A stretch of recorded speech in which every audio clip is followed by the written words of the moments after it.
Grand wabi കേസിൽ മസ്ജിദ് committee നൽകിയ 5 ഹർജികളും അലഹബാദ് ഹൈക്കോടതി തള്ളി.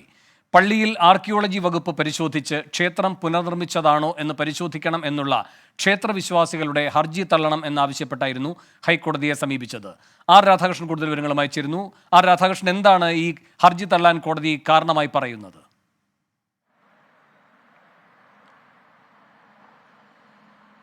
ഇത് ഈ ഹർജി നിലനിൽക്കുന്നതാണോ അല്ലയോ എന്നുള്ളതായിരുന്നു ഹൈക്കോടതിയുടെ മുന്നിലുള്ള പ്രധാനപ്പെട്ട ചോദ്യം. 1991 മുതൽ ഉള്ള വാരണാസി കോടതിയുടെ പരിഗണനയിലുള്ള ഈ കേസുമായി ബന്ധപ്പെട്ടിട്ട് ഹർജി നിലനിൽക്കുന്നതല്ല എന്ന വാദമായിരുന്നു ഈ 5 ഹർജികളിലൂടെ മുസ്ലിം വിഭാഗം ഉന്നയിച്ചത്. അതിന് അടിസ്ഥാന കാരണമായിട്ട് അവർ പറയുന്നത് ഈ സർവേയുമായി ബന്ധപ്പെട്ടിട്ട് ഉന്നയിക്കപ്പെട്ട കേസിലെ ഹർജിയിലെ അടിസ്ഥാന കാര്യങ്ങൾ തന്നെയായിരുന്നു.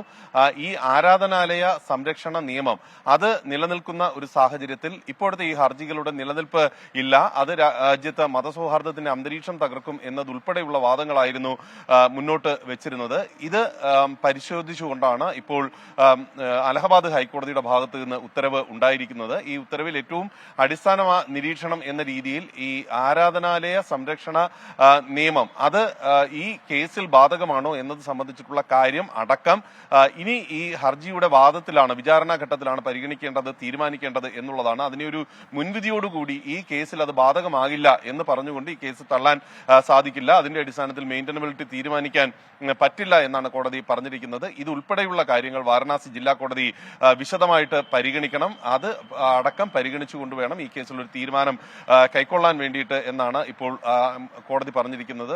വേണുവിന് അറിയാവുന്ന പോലെ വുദുഖാനയിൽ മാത്രം ഈ സർവേ നടപടികൾ നീണ്ടിരുന്നില്ല. ഒരുപക്ഷെ ഇപ്പോഴത്തെ ഈ ഉത്തരവിന്റെ ഏറ്റവും പ്രധാനപ്പെട്ട മറ്റൊരു വശം എന്നുള്ളത് ഈ വുദുഖാനയിൽ അടക്കം സർവേ വ്യാപിക്കാനായിട്ടുള്ള നീക്കം അടക്കം നടത്തുന്ന ഒരു സാഹചര്യത്തിൽ വളരെ പ്രധാനപ്പെട്ടതാണ് അലഹബാദ് ഹൈക്കോടതിയുടെ ഈ തീരുമാനം. 6 മാസത്തിനുള്ളിൽ ഈ കേസിലെ വിചാരണ നടപടികൾ പൂർത്തിയാക്കുന്ന വിധത്തിലേക്ക് കാര്യങ്ങൾ പോകണം എന്ന ഒരു താല്പര്യവും കോടതിയുടെ ഭാഗത്തു നിന്ന് പ്രകടിപ്പിച്ചിട്ടുണ്ട്. ശരി, ആർ രാധാകൃഷ്ണനാണ് വിശദാംശങ്ങൾ നൽകിയത്.